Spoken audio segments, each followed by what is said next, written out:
ఉగాదికి బొబ్బట్లు నిమిషాల్లో ఈజీగా మిక్సీతో పని లేకుండా పొంగుతూ ఇట్లా చేసుకోండి.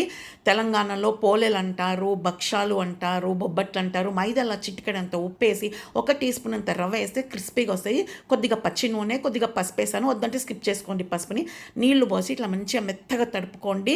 ఇది 4 గంటలు నానితే మంచిగా ఎట్టు తిప్పుతట్టు వస్తాయి. వంట రాని వాళ్ళు కూడా ఈజీగా చేసుకోవచ్చు.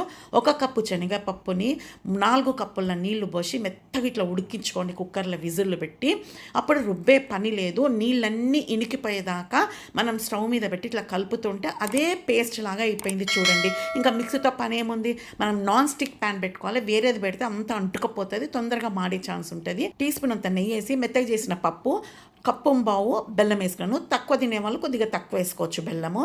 సోంపు ఇలాచి పౌడర్ చేసి 1/2 టీ స్పూన్ అంతా వేసుకున్నాను. మంచి ఫ్లేవర్ వస్తుంది. ఇట్లా దగ్గరికి అయ్యేదాకా మనం కలుపుతూనే ఉండాలి. అప్పుడు ఆల్రెడీ పప్పు మెత్తగా అయిపోయింది కాబట్టి బెల్లం కరగగానే ఇంకా మెత్తగా అవుతుంది. ఒకవేళ చాలా గట్టిగా అయింది తిప్పనికి రాకపోతే కొద్దిగా నెయ్యి, నేను చిట్టిక్కడంతా ఉప్పు వేసాను. మీకు వద్దంటే స్కిప్ చేసుకొని టేస్ట్ ఎన్హాన్స్ అవ్వడానికి. ఇట్లా సిమ్ముగా చేసుకొని ఇట్లా తిప్పుతూ ఉంటే మొత్తము పెంకకి ఏమి అంటుకోకుండా మంచిగా ఇట్లా వచ్చేస్తుంది. ఇప్పుడు రౌండ్గా మనకి ఎంత సైజు కావాలనో అంత ముద్దలు కట్టుకోండి. ఇప్పుడు ఇట్లా ముద్దలు కట్టి పూర్ణం అంతా పక్కన పెట్టేసి ఇప్పుడు పిండి 4 గంటలు నానితే మీకు ఈజీగా వస్తుంది. ఎంత పెద్దగా అంటే అంత పెద్దగా సన్నగా మనం రవ్వ వేసినందుకు క్రిస్పీగా ఇట్లా ముద్ద పెట్టి ఎక్స్ట్రా ఉన్న పిండిని ఇట్లా తీసేయండి. ఎందుకంటే అప్పుడు పిండి ఎక్కువ, లోపల స్వీట్నెస్ అనేది తగ్గిపోతుంది. ఇట్లా రౌండ్ కట్టి పూర్ణమంలో పెట్టి ఇప్పుడు బటర్ పేపర్ అయినా మీరు ప్లాస్టిక్ కవర్ అయినా పెట్టి చేసుకోవచ్చు. ఇట్లా కొద్దిగా వెడల్పు చేసి బెల్లాంచే కట్టతోని రొట్టెలు పూరీలు చేసినట్టుగా ఈజీగా ఎట్టు తిప్పుకుంటే అటు బటర్ పేపర్ని తిప్పుకుంటే ఎంత పెద్దగా అంటే అంత పెద్దగా సన్నగా చేసుకోవచ్చు.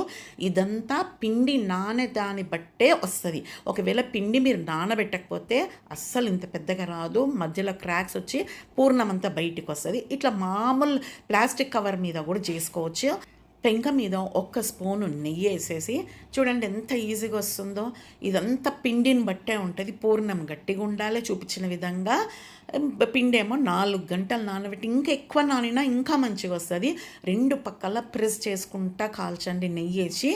సూపర్గా ఉంటాయి, పొంగుకుంటా మంచిగా వస్తాయి, క్రిస్పీగా వస్తుంది. వద్దు మాకు క్రిస్పీగా అనుకుంటే కొంచెం లావుగా చేసుకుంటే మెత్తగా వస్తుంది. చూడండి ఎంత బాగా పొంగుతుందో. ఇట్లా ఈజీగా ఏం లేదండి, పిండిని నానబెట్టాలి. పూర్ణాన్ని నేను చూపించిన విధంగా మృదువుగా చేసుకుంటే మిక్సీతో పనే లేదు. ఇంత ఈజీగా మీరు కూడా ప్రతి ఒక్కరు ఈ ఉగాదికి ఎల్లుండి చేసుకోండి. సూపర్ ఉంటాయి టేస్ట్ మాత్రము. చూడండి ఇట్లా 2 పొరలుగా వస్తుంది. ఇది కొద్దిగా క్రిస్పీగా కావాలనుకుంటే ఇట్లా చేసుకోండి.